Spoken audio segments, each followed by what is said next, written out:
मैं यहाँ इंसाफ चाहता हूँ, मैं योगी जी से बात करना चाहता हूँ। अगर उनका हॉस्पिटल ऐसा है तो ये दुनिया में कोई नहीं जिंदा रहेगा। मैं हरियाणा में था, वहाँ से तुरंत भागा चला आ रहा हूँ, लेकिन मुझे क्या पता था मैं उसको अच्छे से भेजूंगा, यहाँ पे वो लोग बॉडी दे देंगे उसकी।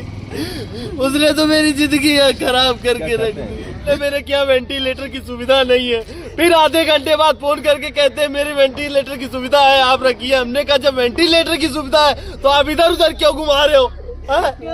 नमस्कार, आप देख रहे हैं शकुन टाइम। मैं हूं आपके साथ राजकुमार यादव। जैसा कि दर्शकों आप जानते हैं, शकुन टाइम एक लंबे अरसे से ऑपरेशन स्वास्थ्य विभाग चला रहा है।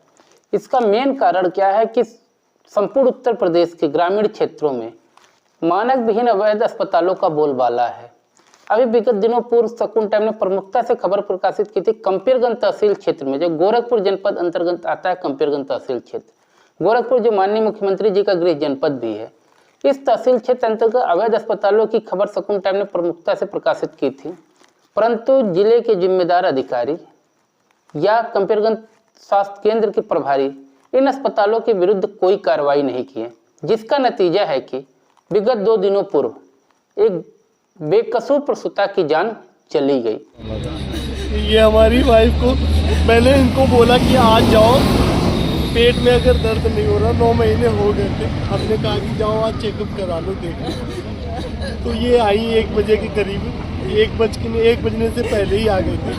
तो हमने अपनी वाइफ से बोला कि जरा डॉक्टर साहब से मेरी बात कराओ।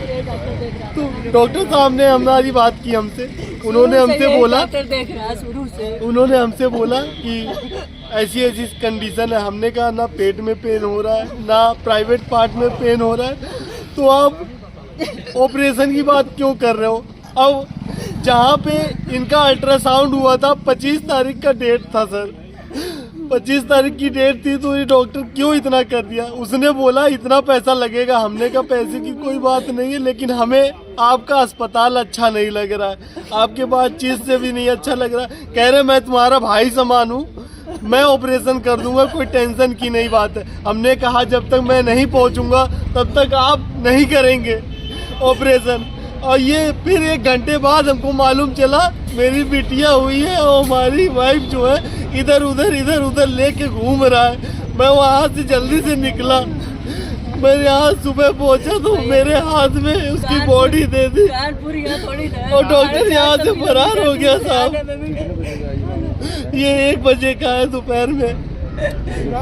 मामला यह है कि एक लड़की जो पीपीगंज थाना अंतर्गत रमवापुर है, वहाँ की निवासिनी थी, जो उसका मायका था, वो वहाँ रहती, ससुराल उसका साजनवा था। वो रूटीन चेकअप के लिए जंगल कौड़िया के अगम्य हॉस्पिटल में जाती है, जिस डॉक्टर को शुरू से ही दिखाया जा रहा था।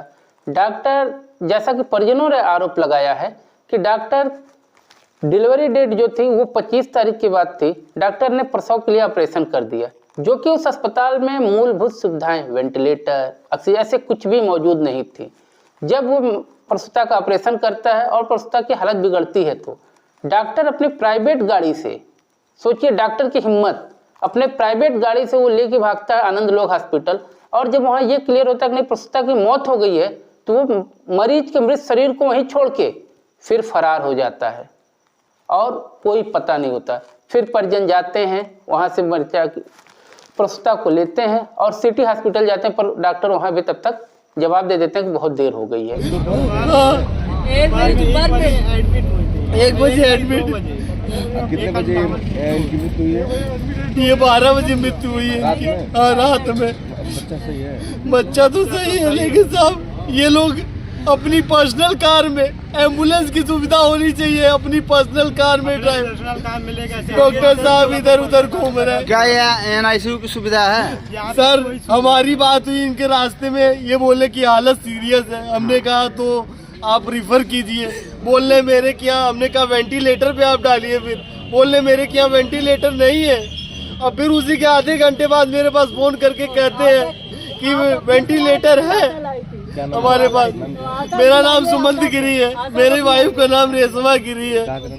मैं कानपुर का रहने वाला हूँ, गोटा मेरा घर है, पाली। यहाँ कैसे आ गए? यहाँ ससुराल है, यहाँ मेरी ससुराल है, पीपीगंज में थी ये लड़की।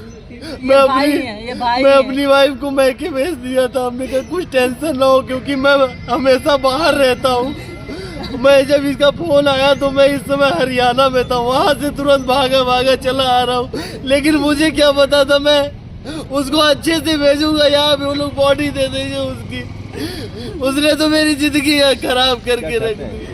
मैं यहाँ इंसाफ चाहता हूँ, मैं योगी जी से बात करना चाहता हूँ। अगर उनका हॉस्पिटल ऐसा है तो ये दुनिया में कोई नहीं जिंदा रहेगा। इनकी सरकार, मैं कहता हूँ आइंदा से मैं बीजेपी का समर्थक हूँ, लेकिन अब मैं बीजेपी का समर्थक नहीं रहूंगा। अगर मेरे साथ इंसाफ नहीं हुआ तो मैं यही धरना देने वाला हूँ।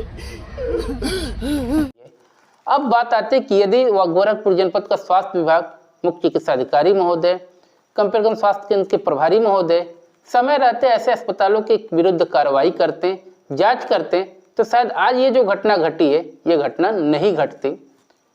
तो मेरे एक बार पुनः निवेदन है सूबे के उप मुख्यमंत्री ब्रजेश पाठक जी से, जो स्वास्थ्य मंत्री भी हैं, कि प्रदेश में संचालित हो रहे अवैध अस्पताल, मानक विहीन अवैध अस्पताल, जिनके यहाँ कोई भी मूलभूत सुविधाएं नहीं है, कृपया ऐसे अस्पतालों पर कड़ी से कड़ी कार्रवाई करें और ऐसे डॉक्टरों के विरुद्ध मुकदमा पंजीकृत कराएं और जो मरीजों को बेहतर स्वास्थ्य सुविधाएं मिलनी है वो सरकारी अस्पताल में मुहैया कराएं। धन्यवाद।